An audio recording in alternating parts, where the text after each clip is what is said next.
I'm Adrian, and I am one half of Adrimano, a married couple with a couple of PhDs.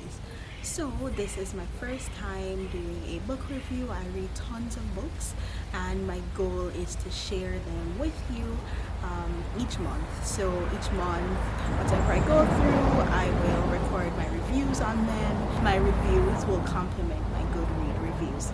Okay, so let's get into our first book. Okay, so book one that I read is the fourth installment in a series by author Tamara Gill. It's a romance, a historical romance book set in England, and it follows two characters, Grady and Ashley, and they're both this is a Persephone or a Hades Persephone romance, which means that it sort of follows this woman character who goes into this back in English days they call it gaming hells, and so she went in there on a dare from her friends to steal something and got caught, and so started their story.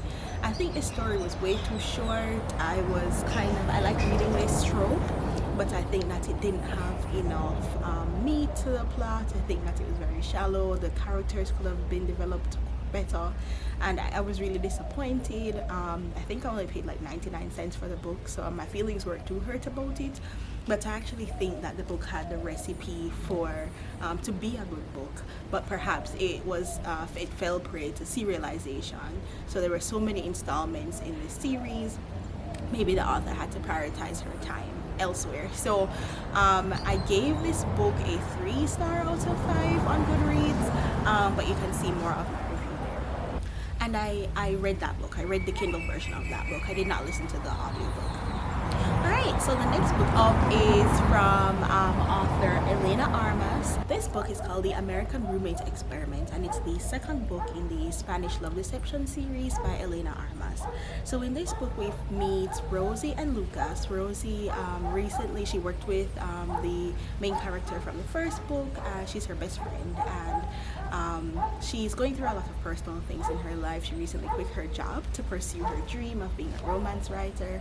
So Rosie's Lena, who we met in the first book, she's Lena's best friend, and Aaron is her husband, is Lena's husband. And then Lucas, who we meet in this book, who is the male main character, he is Lena's cousin, and so he's coming to New York to stay at her apartment, and Lena and Rosie, her apartment needs repairs, so they both end up at Lena's apartment, and that's how they meet. For the first third of this book I was really frustrated because it felt a lot like the main character, Rosie, it felt very teeny bopper crush, and she was like a grown woman with grown problems, and it wasn't that we don't develop crushes as adults, but it was just a little bit frustrating. The internal dialogue was kind of whiny to me, and then we came and met Lucas around about and got to know more of his story at around about a third of the book, and his internal dialogue was that we got to understand a little bit more about his injury that he had and why he was in New York and not in Spain, which is where he's from. I listened to this audiobook. I think the narrations were excellently done, especially by the male narrator. I think he was clearly a native Spanish speaker. We got more nuance for the terms of endearment in Spanish, and I realized that Spanish is not bad because I was able to follow a lot of the phrases that he used. And then Rosie, we got to learn a little bit about her family, and I think it was really sweet. Like, my favorite part in this book, there was a record shop scene, and I think it was just beautiful. It was very saccharine and in a good way. So in all, I gave this book 4 out of 5. I didn't give it a 5 because of that first third, like a whole third of the book was just, I did not enjoy it, and I'm glad I pushed through though, because it really redeemed itself in the last half, and I think the writing was really good to actually bring me back from how I felt about the first part of it. So all in all, I would recommend this book. I would read it again, especially for the parts that I found were my favorite. And so again, for this book, it got a 4 out of 5 for me. All right, here's my first 5-star review of the month.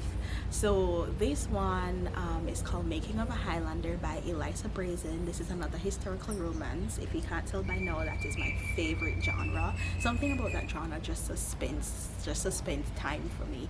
It suspense reality for me, and it's one of those things I enjoy reading.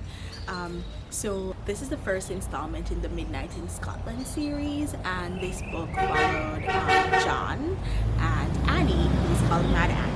And so John is in she comes into her region. He sort of inherited this property from his friend that he's trying to fix up, but he's had challenges along the way because the community isn't very welcoming to him, an Englishman.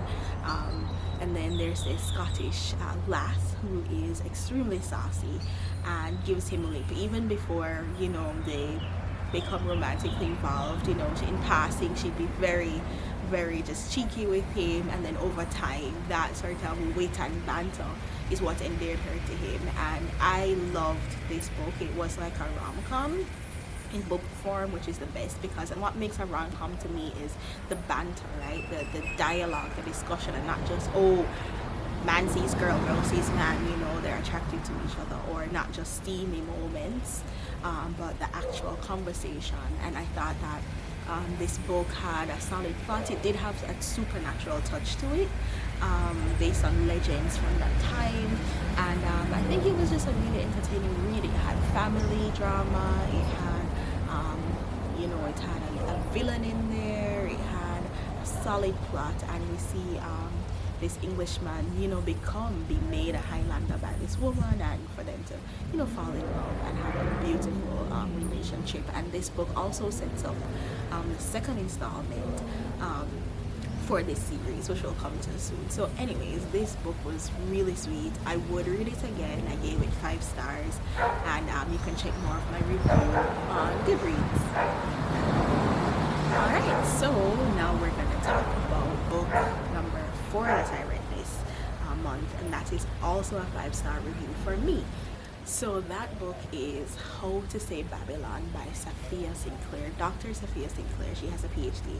Now this lady is a Jamaican lady. She grew up in St. James, specifically in Montego Bay, Jamaica, and she wrote this book. It's a memoir about her life, you know, growing up in Jamaica and how she got to leave Jamaica to go to the States to study and so on. And so she grew up in a cultural belief, a cultural sect called Rastafari, which is extremely recognizable globally. And she wrote about her experience with her father, who's strict, who raised her siblings, her family in a strict Rastafari household, with her mom, and just the trials that came with that. And without giving too much of it away, I think that this was a brilliant book. She's a poet.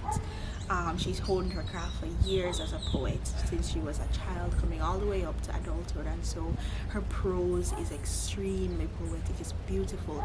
If you are able to get the audiobook, I would recommend you get the audiobook, because it the nuance of Jamaican language, if you're not Jamaican, so the way things are said, you know, the pronunciation of her father's Rastafari name, and her the way the songs that she sings, and the way she and then even if you're not Jamaican, the way she phrases her words, the poetry, right? So you'll read it as prose, but the phrase, the way she forms stanzas from her prose, and I think that's absolutely beautiful to listen to. So I think that this book is just incredible.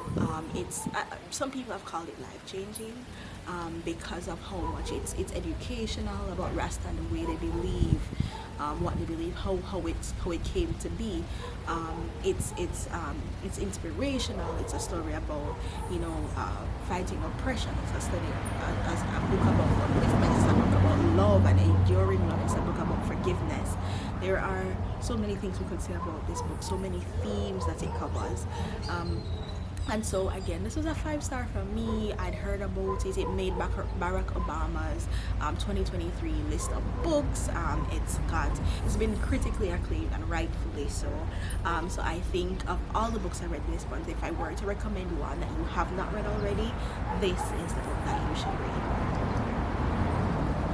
Okay, and my final book that I read this month, I started others, but I didn't complete them, so we'll hear more about them in February. So the final book that I read in January is the second book in the Midnight in Scotland installment, and this one was called Taming of a Highlander. So in this one, we met Kate, who is the sister of John, who was in book one of this series. We talked about a couple books back, also a 5-star review, and then we meet Broderick, who's the stepbrother of Annie from same book that we spoke about a couple books back. And so in this book,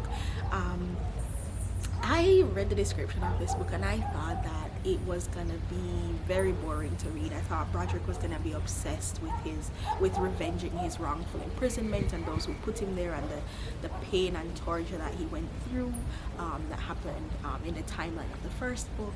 And then I thought Kate was gonna be super naive and just know nothing about the world, and just I didn't actually see how, from the book's description, how it said, you know, she was gonna marry him to protect him, but I didn't get how that came to be. And so this was another kind of I describe as rom-com, you know, the way how they so just happened to she happened to weave herself into his life. You know, she's a terrible liar, and so, you know, instead of extricating herself from being called up as a witness to something that he did, this is in the description, so it's not a spoiler, that she almost like bored her way further into, you know, life with him, because she's just a terrible liar. So if you are interested in reading like a rom-com-esque book, this one did have some villains in there, but even with a villain story, sometimes it's very predictable. You know, it wasn't super predictable. You know, there was enough.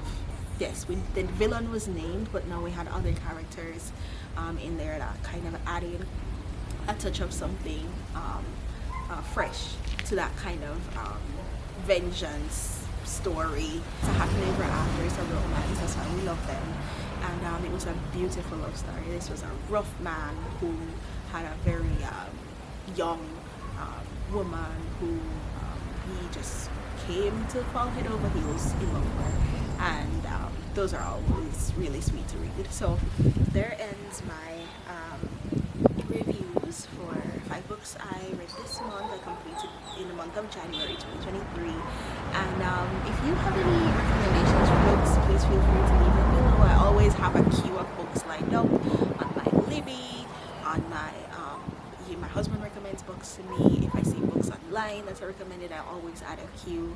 I have a holding list, you know, so there's always I'm reading Kindle versions. Oh, so let's talk about that. So I listened to How to Say Babylon, and the other books I listened to How to Say Babylon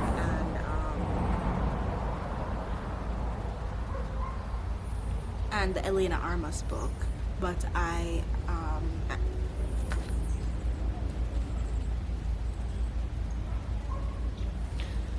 so I listened to I listened to the American Roommate Experiment, and I listened to